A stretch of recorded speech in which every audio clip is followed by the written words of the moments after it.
then the line would not come in any more, and he held it until he saw the drops jumping from it in the sun. Then it started out and the old man knelt down and let it go grudgingly back into the dark water.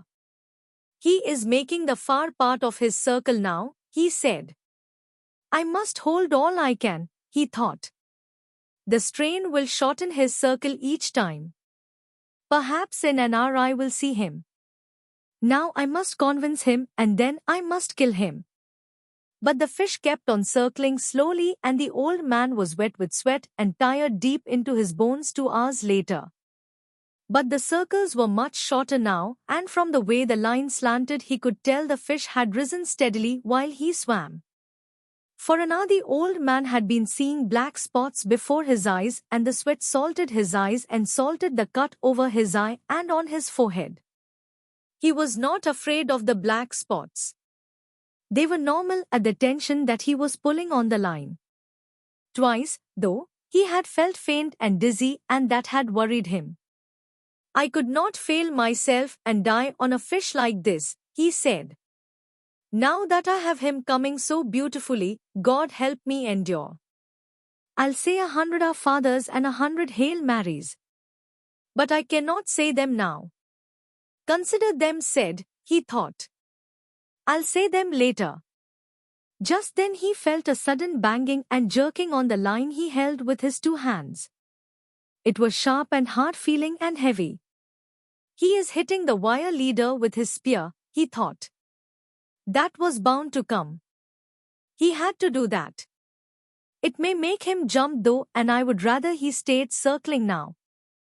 The jumps were necessary for him to take air. But after that each one can widen the opening of the hook wound and he can throw the hook. Don't jump, fish, he said. Don't jump. The fish hit the wire several times more, and each time he shook his head the old man gave up a little line. I must hold his pain where it is, he thought. Mine does not matter. I can control mine. But his pain could drive him mad. After a while the fish stopped beating at the wire and started circling slowly again. The old man was gaining line steadily now. But he felt faint again. He lifted some sea water with his left hand and put it on his head. Then he put more on and rubbed the back of his neck. I have no cramps, he said.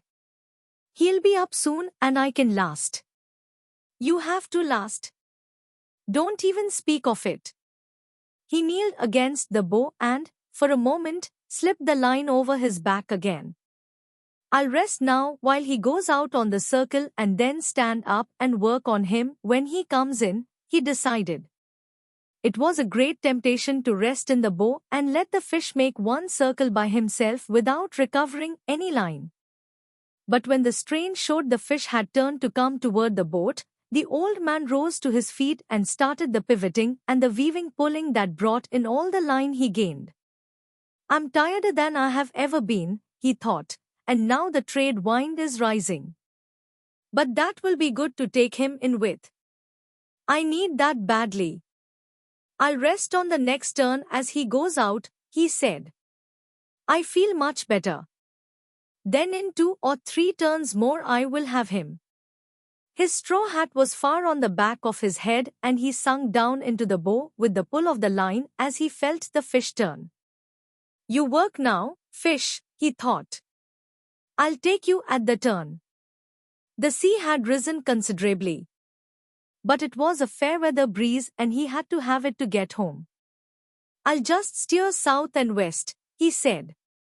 A man is never lost at sea and it is a long island.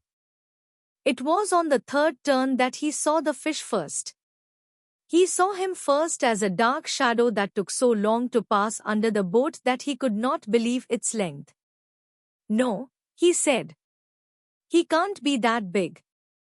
But he was that big, and at the end of this circle he came to the surface only 30 yards away, and the man saw his tail out of water. It was higher than a big side blade and a very pale lavender above the dark blue water. It raked back, and as the fish swam just below the surface the old man could see his huge bulk and the purple stripes that banded him. His dorsal fin was down and his huge pectorals were spread wide. On this circle the old man could see the fish's eye and the two grey sucking fish that swam around him.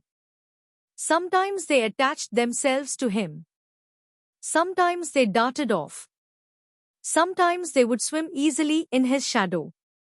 They were each over 3 feet long, and when they swam fast they lashed their whole bodies like eels. The old man was sweating now, but from something else besides the sun. On each calm placid turn the fish made he was gaining line, and he was sure that in 2 turns more he would have a chance to get the harpoon in. But I must get him close, close, close, he thought. I mustn't try for the head. I must get the heart. Be calm and strong, old man, he said. On the next circle the fish's back was out, but he was a little too far from the boat. On the next circle he was still too far away, but he was higher out of water, and the old man was sure that by gaining some more line he could have him alongside. He had rigged his harpoon long before, and its coil of light rope was in a round basket, and the end was made fast to the bit in the bow. The fish was coming in on his circle now, calm and beautiful looking, and only his great tail moving. The old man pulled on him all that he could to bring him closer. For just a moment the fish turned a little on his side.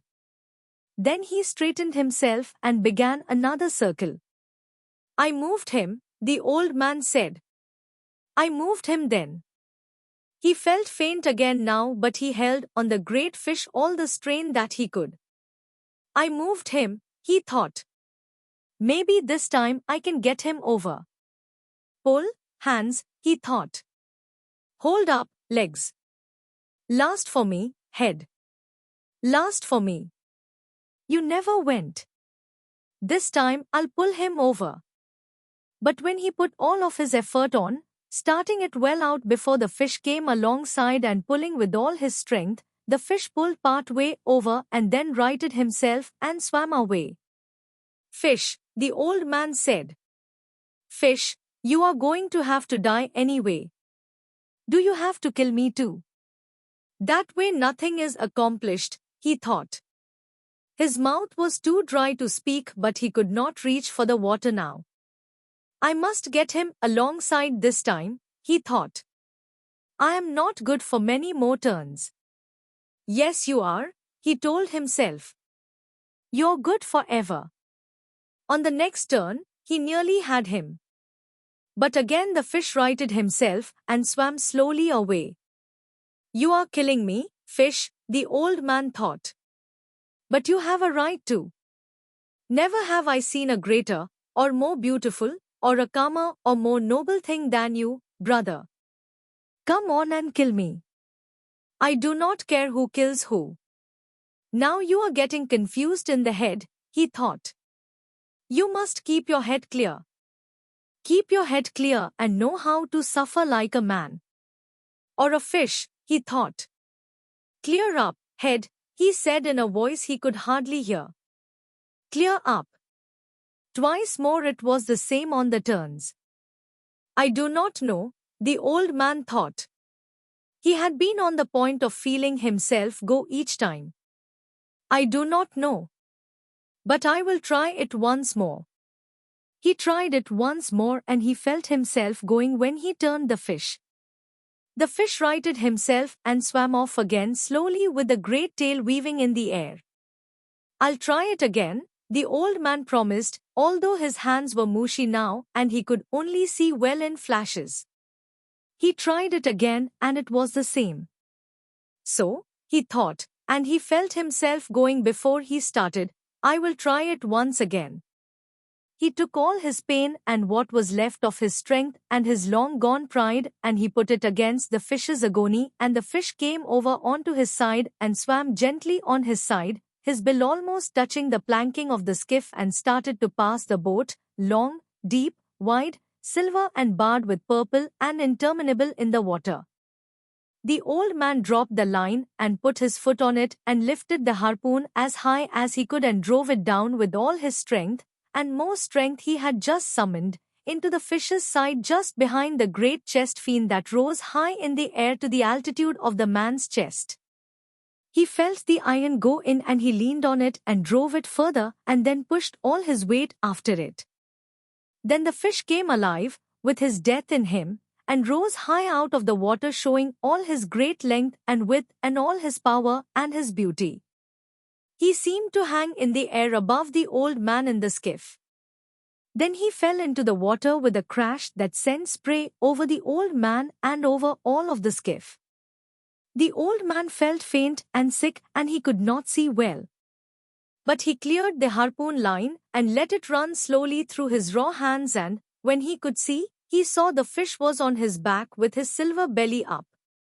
The shaft of the harpoon was projecting at an angle from the fish's shoulder and the sea was discoloring with the red of the blood from his heart. First it was dark as a shoal in the blue water that was more than a mile deep. Then it spread like a cloud. The fish was silvery and still and floated with the waves. The old man looked carefully in the glimpse of vision that he had. Then he took 2 turns of the harpoon line around the bit in the bow and laid his head on his hands. "Keep my head clear," he said against the wood of the bow. "I am a tired old man. But I have killed this fish which is my brother and now I must do the slave work. Now I must prepare the nooses and the rope to lash him alongside," he thought. "Even if we were 2 and swamped her to load him and bailed her out, this skiff would never hold him. I must prepare everything, then bring him in and lash him well and step the mast and set sail for home." He started to pull the fish in to have him alongside so that he could pass a line through his gills and out his mouth and make his head fast alongside the bow. "I want to see him," he thought, "and to touch and to feel him. He is my fortune," he thought. "But that is not why I wish to feel him. I think I felt his heart," he thought, "when I pushed on the harpoon shaft the second time. Bring him in now and make him fast and get the noose around his tail and another around his middle to bind him to the skiff. Get to work, old man," he said. He took a very small drink of the water. "There is very much slave work to be done now that the fight is over." He looked up at the sky and then out to his fish. He looked at the sun carefully. "It is not much more than noon," he thought. "And the trade wind is rising. The lines all mean nothing now.